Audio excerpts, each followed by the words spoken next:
नमस्कार, हजुरहरूलाई मेरो किचनमा स्वागत छ। आज मैले लोकल चिकनको ग्रेभी कसरी बनाउने भनेर रेसिपी लिएर आएको छु। मैले 1 केजी लोकल चिकन लिएको छु। त्यस्तै 1 केजी चिकनको लागि 3 पिस टमाटर र 2 पिस मिडियम साइजको ओनियन लिएको छु र 1 पिस अकबरे हरियो खुर्सानी पनि छ। मसलामा हामीलाई चाहिन्छ होल गरम मसला, 2 पिस तेजपत्ता, 4-5 पिसवटा सुकेको खुर्सानी, स्टार सिड र एउटा जायपत्री पनि मैले लिएको छु।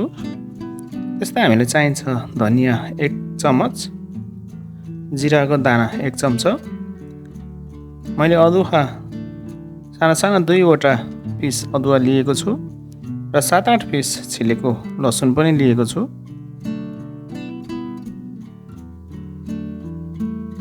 प्याजलाई अब हामीले मसिनो गरेर स्लाइस काट्नु पर्दछ। हजुरहरूले फाइन चप गरे पनि हुन्छ।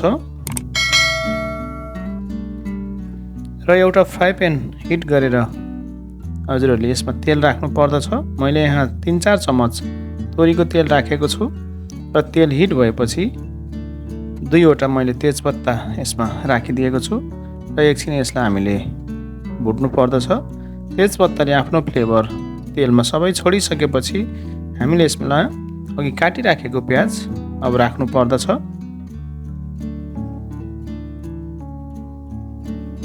हामीले प्याज राखिसकेपछि हामीले आगोको हिट चाहिँ मिडियम फ्लेम बनाउनु पर्दछ। यसलाई नरम हुने गरेर भुट्नु होला। र मसला यता तयारी गर्दैछौँ। हामीले अघिको जिराको दाना, धनियाको दाना, अदुवा, लसुन र सबै होल गरम मसला यसमा राखेर थोरै पानी राखेर हजुरहरूले यसलाई फाइन पेस्ट गराउनु होला।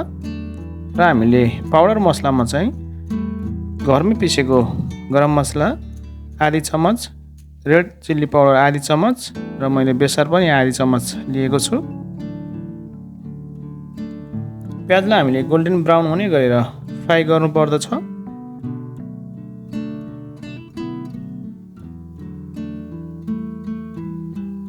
अब हाम्रो प्याज गोल्डन ब्राउन भइसकेको छ।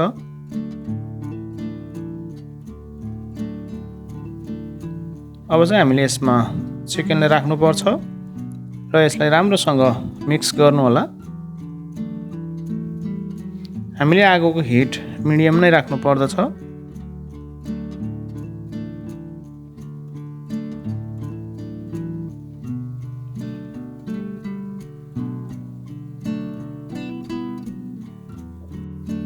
अब हजुरहरूले चिकनमा बेसार र काश्मिरी मिर्च राखिदिनु होला र त्यसलाई फेरि राम्रोसँग चलाउनु होला।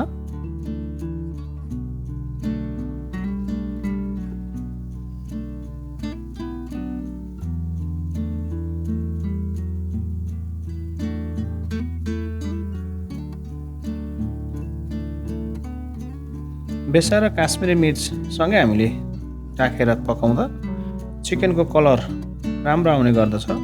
र यसलाई एकछिन छोपेर फ्लेम लो गरिदिनु होला। नर्मल चिकन भन्दा लोकल चिकन पाक्न धेरै टाइम लाग्ने भएकोले यसलाई छोप्दै पकाउनु पर्दछ। अब हामीले अघि तयारी गरेको मसला यसमा राख्नु पर्दछ। मसला राखेर यसलाई हामीले मिडियम लो नै गर्नु पर्दछ हिट। राम्रोसँग चलाउनु होला।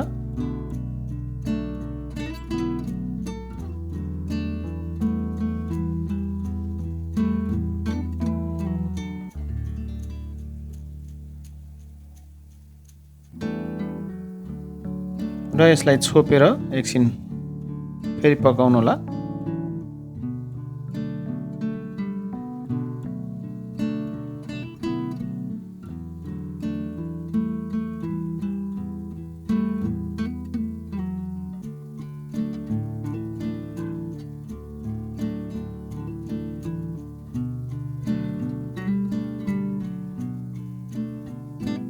हामीसँग भएको टमाटर मैले यहाँ सिँगै हालेको छु। एकछिन टमाटरलाई मैले राम्रोसँग गलाएर निकालेर फेरि मिक्सरमा पिसेर पेस्ट बनाउने छु र फेरि एड गर्ने छु। यसो गर्नाले हाम्रो पेस्ट क्रिमी हुने गर्दछ र ग्रेभी पनि नरम र हेर्दा रिची र क्रिमी देखिनेछ।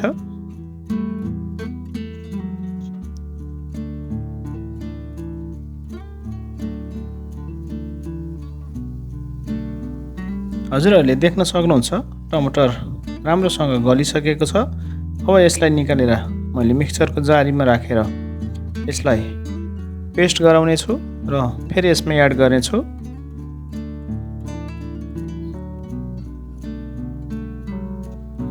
मैले मसलामा पनि सुकेको खुर्सानी राखेको भएर यहाँ 1 पिस मात्र खुर्सानी लिएको छु।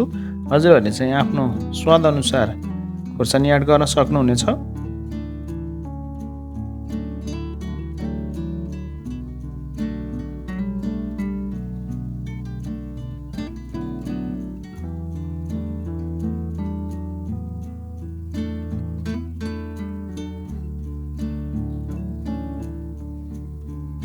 अघि मिक्सरमा पिसेको टमाटरको पेस्ट मैले यसमा राखिदिएको छु। हजुरहरूले पनि यसरी नै राखिदिनु होला। नुन र खुर्सानी चाहिँ हजुरहरूले आफ्नो स्वाद अनुसार राख्न सक्नुहुनेछ। अब करिब यसलाई हामीले 4-5 मिनेटको लागि फेरि छोपेर पकाउने छौँ।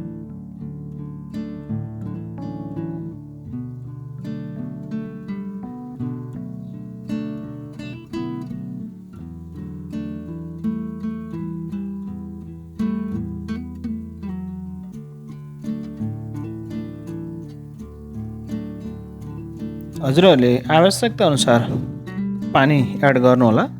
पानी एड गर्दा चाहिँ तातो पानी एड गर्दा राम्रो हुन्छ।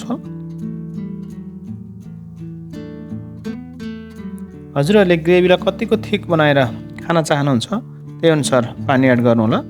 लास्टमा चाहिँ अब हामीले घरमै तयारी गरेको गरम मसला राख्नु पर्दछ र थोरै धनिया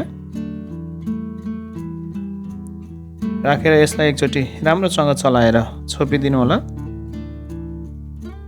हाम्रो चिकन करी रेडी भइसकेको छ, लोकल चिकन ग्रेभी। हजुरहरूले अब यसलाई सर्भ गर्न सक्नुहुनेछ। घरमा एकचोटि अवश्य बनाएर ट्राई गर्नु होला र कस्तो हुन्छ कमेन्ट बक्समा कमेन्ट पनि गरिदिनु होला। हजुरहरू मेरो च्यानलमा नयाँ हुनुहुन्छ भने प्लिज मेरो च्यानललाई सब्स्क्राइब गरिदिनु होला र भिडियोलाई सेयर पनि गरिदिनु होला र भिडियो कस्तो लाग्छ कमेन्ट पनि गरिदिनु होला। आगामी दिनहरूमा पनि हजुरहरू समक्ष नयाँ भिडियो लिएर उपस्थित हुनेछु।